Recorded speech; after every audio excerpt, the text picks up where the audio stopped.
به تعداد 10 کار ارزیابی و 187 چاه عمیق و یک تعداد پروژه های زیربنایی دیگر در بخش صحی در ولسوالی های اجرستان و مالستان غزنی بعد از ترمیم و بازسازی به بهره برداری سپرده شد.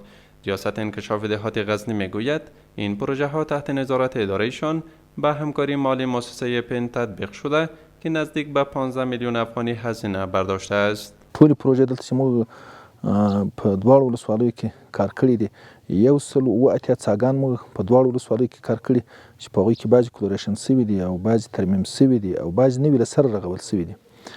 یوه خبره او دوهمه خبره داسې په دواړو ولسوالیو کې موږ تقریبا 10 کاریزونه پاککاري کړي دي. بعضې کاریزونه پاککاري سوي دي او د بعضو بیا جوړې سوي دي او بعضو ته پاخه اودونه جوړ سوي دي او بعضې د کاریزونه هم شته چې هغه اوبه یې ډېرې لرې وي او پایپسکن سوي دي.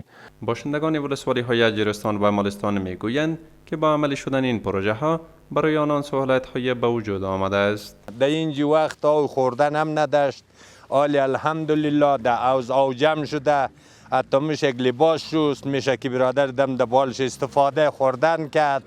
این بسیار د زندگی تغییرات زیاد هم ده. د کار باندې موږ ډیر خوشاله یو. استنادي دیوالونه جوړ شوي دي په عثمان خیلو کې، په غفر خیلو کې او کاریزونه جوړ شوي دي په رضا خیلو کې.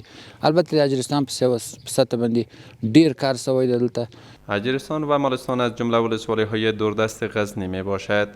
باشندگان آن میگویند که سرک‌هایشان خامه و از کوه‌ها می‌گذرند. آنان از امارت اسلامی خواهان تطبیق پروژه های زیربنایی بیشتر را دارند.